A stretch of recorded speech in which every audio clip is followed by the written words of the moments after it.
The only thing you can send to your future is your prayer. It can go and wait for you. Your prayer can become your protocol. It waits for you at the gates of your tomorrow. It checks that tomorrow is ready for you, and if it finds anything in your tomorrow that can sabotage the name of God in your life, it can. So on one hand, we have all kinds of things that are not accurate as far as the administration of spiritual things is concerned, all in the name of the prophetic. And this came because of the way Africa comes largely from a heritage of idol worship and superstition. Are we together? So it is easy from that standpoint to be inclined to the prophetic. But you see, when you approach the prophetic without renewal and transformation, you will inevitably end up dabbling between witchcraft and spirituality. Even though you are sincere, it takes transformation to create coordinates of balance. Transformation through scripture. The absence of doctrine, because the realm of the spirit is a vast realm, open to all, and the Holy Spirit is not the only usher that leads you there. Any spirit can usher you there. And the moment you access the realm of the spirit, whether demonically or spiritually, you already have an advantage over the natural man. Pay attention, please. We're discussing the prophetic. So the prophetic in Africa has been marred with a different shades of imbalances. Are we together now? And so many people, because of the way the prophetic has been, just feel that the only way to manage it is to avoid it completely, because I'm not ready to dabble into anything that has to do with superstition or witchcraft and all of that. But there is a role that the prophetic plays in actualizing destinies. There is nobody, please listen to me, I'm sharing with you a deep mystery now. No matter how talented you are, listen to me, even if you meet Jesus directly, he will still refer you to the system he has put for rising. You will always need men to change levels. No matter what your spiritual encounters are, you will still be referred back. Ask Saul, when he met God and became Paul, you would think after an encounter with Jesus Christ, he should not need any man again. It was Jesus himself that referred him back to the structure in the body. Go to the house of Ananias, stay there. There is a man I have ordained. Now watch this. Sit down, sit down, sit down, sit down, sit down, sit down, sit down. When Jesus came, the word of God, his heavens were closed for 30 years. Jesus, your Jesus, walked under a closed heaven for 30 years until he met a strange prophet called John. Your Jesus, as anointed as he is, the Holy Ghost did not come upon him, and the Father never called him son until he met a man.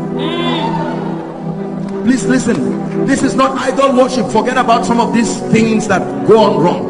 I'm communicating doctrine. I'm showing you why many of you have remained at the same position, because the grace sent to hold your hand not arrived. This is true. This is true. Listen carefully. Pay attention. Jesus walked as though he was not the Son of God for 30 years, and then I hope you know that John was not a Baptist. John was a prophet. Baptism was a strategy invented to help him identify the Christ, and then number two, to now help him introduce a sacrament of immersion and then to be resurrected into Christ. Are we together now? So every time when John was in the wilderness as a prophet, he was given a sign that every time he baptized, he will look up, he will say, go, you are not the one. He will baptize, he will look up, go, you are not the one. He will baptize, he will look up. Now watch this. Please sit down, sit down. I'm teaching you something about the prophetic. Now John came to a point where he saw a 30-year-old Jewish young man, and he says, no, you are the Ancient of Days, you are only in a 30-year-old body. He said, I am not. Behold the Lamb that takes away the sins of the world. Watch this. John said, you are God, I'm a prophet, I know what I'm seeing. I'm not worthy to open your heavens. Jesus made a statement that is a warning to everyone. He said, suffer it to be so. It's an ordinance. If I don't submit to that ordinance, my heavens will close. I am Jesus, but suffer it to be so. No matter how anointed you are, no man ordains himself. No man honors himself. You can respect yourself, but you cannot honor yourself. Honor has to be conferred by another. Please sit down. Sit down. Fire is burning in this place now. Pay attention, please. I'm about to introduce something that if you understand, for many of you, this is the answer to the age-long prayer. Lord, why is it that I cannot shift? There is a law you have been breaking sincerely so. Look up, please. The heaven you are going to, that you so look forward to, go and read how heaven was constructed.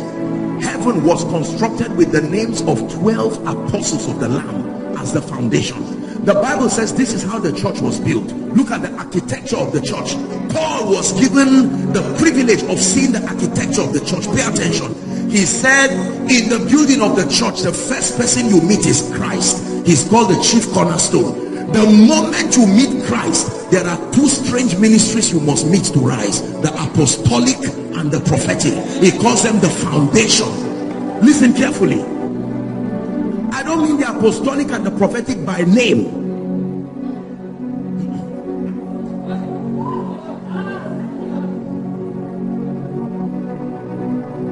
Jesus wanted to do ministry.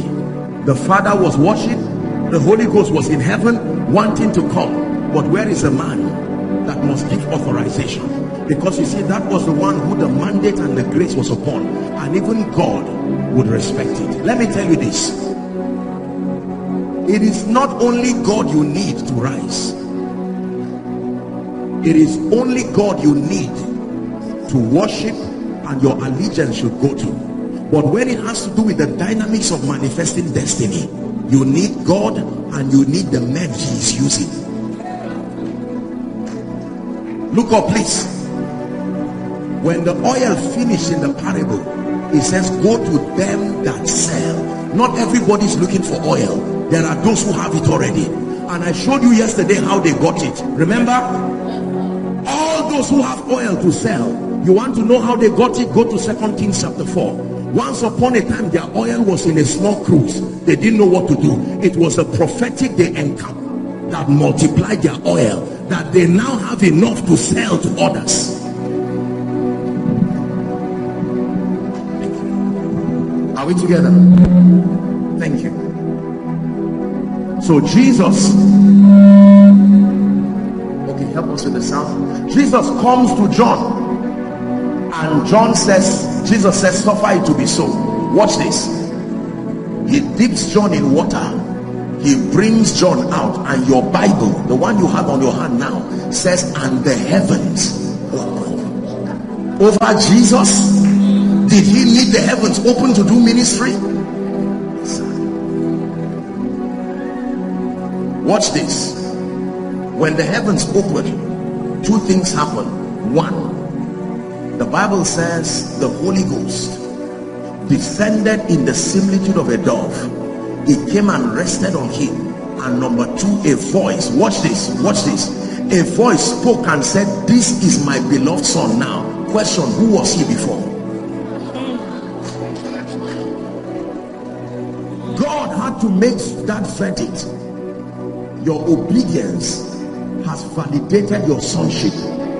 Your compliance to my ordinances has validated your sonship. Now watch this. It says, this is my beloved son. Please catch this revelation. In whom I am well pleased. And he mentioned three words that if not spoken upon you, you can never expand. Hear ye him. Question, who has spoken to the territory to hear you? Jesus did not just manifest, he would have been surprised. God himself made a declaration. Hear ye him. He went to the desert, a crowd came.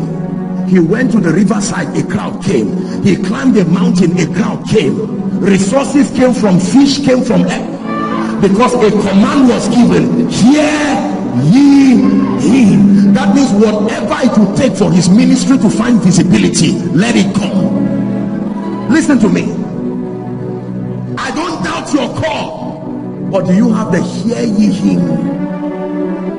Has that grace been placed on your life? There are many gifted people in this city, genuinely anointed, on fire, but you organize a meeting, there is nobody to come and hear what God is saying, and you know that God is saying something through you. There is a hear ye him grace, but it comes by submission to God's protocol of operation. Not even Jesus missed that. Are we together now?